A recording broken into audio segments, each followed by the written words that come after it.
होत है सुनो वीर हनुमान, शासन अपने आए के सदा करो कल्याण। वाल्मीकाय नमः। ओम तुलसीदासाय नमः। ओम सप्तनिकाय लक्ष्मणाय नमः। उमामहेश्वराभ्यां नमः। सप्तनिकाय भरताय नमः। सप्तनिकाय शत्रुघ्नाय नमः। ओम श्री सीतारामाभ्यां नमः। हम कथा कर रहे हैं। कैकेयी ने भगवान श्री राम को वन गमन की आज्ञा दे दी और ये सब बात सुमंत्र ने कौशल्या से बता दी कि 2 वरदानों में राम जी माता जी के पास पहुँचे तो धर्म और स्नेह दोनों ने कौशल्या जी की बुद्धि को घेर लिया कि पुत्र को मैं आज्ञा दूं तो बड़ी दिक्कत है, ये स्नेह है और अगर नहीं देती तो मेरे पति ने जो वचन भरा है वह धर्म नष्ट होता है। इस स्थिति के अनुसार वह धर्म संकट में फंसी हुई है। उसके मुंह में ऐसी स्थिति बन गई है जैसे सांप कभी कभी सचुंदर को पकड़ लेता है, चमगादड़ को पकड़ लेता है तो छिप जाता है, वह न खा सकता है न उगल सकता है। सोचने लगी कि मैं क्या हट करूं, पुत्र को रख लेती हूं तो धर्म नष्ट होता है और विरोध करती हूं तो स्नेह जाता है, उसको आज्ञा देती हूँ तो इस प्रकार की स्थिति बनी हुई है। यदि वन जाने को कहती हूँ तो मेरी बड़ी हानि होती है। इस प्रकार से धर्म संकट में पड़ी हुई रानी कैकेयी विशेष प्रकार से सोच में पड़ी हुई है। फिर भी बुद्धिमती कौशल्या जी स्त्री धर्म का पालन करने के लिए एक ही धर्म एक व्रत नेमा, काय वचन कर पति पद प्रेमा, पति की बात को मानना जरूरी है, इसीलिए वह उस बात को स्वीकार करती है। राम तथा भरत दोनों पुत्रों को वह समान जानती है, सरल स्वभाव की है। रामचंद्र जी की माता धीरे धर करके कहने लगी, पुत्र मैं तुम पर कुर्बान हूँ, तुम माता पिता के आज्ञाकारी पुत्र हो, तुम ही धर्म के बचाने वाले हो। राज्य देने को कह करके वन दे दिया राजा ने तो मुझे कोई कष्ट नहीं है, मैं दुख नहीं मानती हूँ। तुम्हें अपने पिता की आज्ञा का पालन करना है।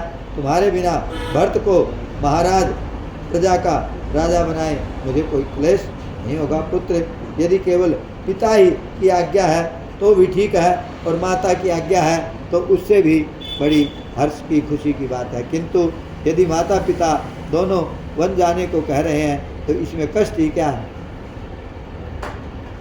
तुम्हारे लिए जहाँ जाओगे सैकड़ों अयोध्याएं बस जाएंगी।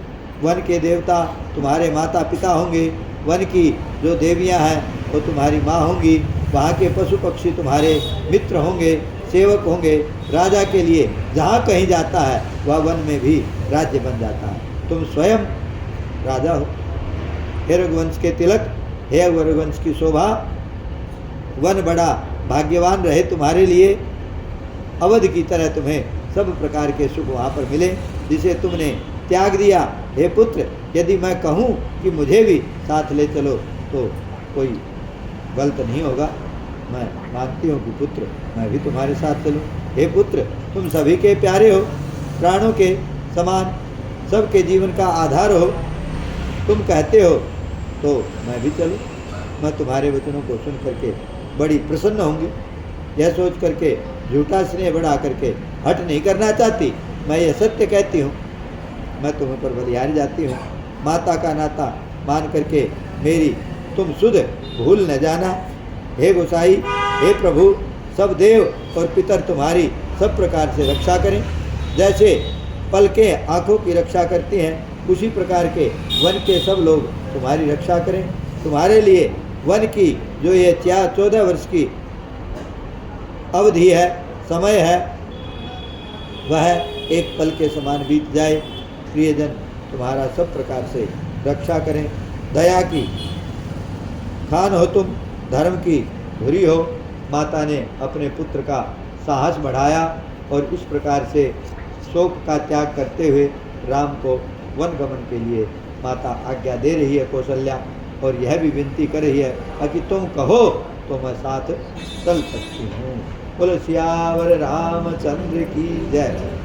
मौसम दीन न दीन हित तुम समान रघुवीर अस विचारी रघुवंश मणि हरहु विषम भवभीर कामी नारी पियारी जिमि लोभी प्रिय जिमि दाम मि रघुनाथ निरंतर प्रियला कहूँ मोहि राम बार बार वर मांगहूँ हृदय श्रीरंग पद सरोज अन पायनी भक्ति सदा सतसंग अर्थन धर्मन काम रुचि गति न चाहूँ निर्वाण जन्म जन्म रति राम पद यह वरदान पाठ समाप्त होता है।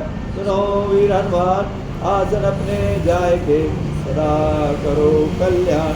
एक घड़ी आधी से पुनियाद और तुलसी संगत साधकी को टिकटे अपराध मंगल भवन अमंगल हारी अजर बिहारी रघुपति राघव राजा राम पतित पावन सीताराम।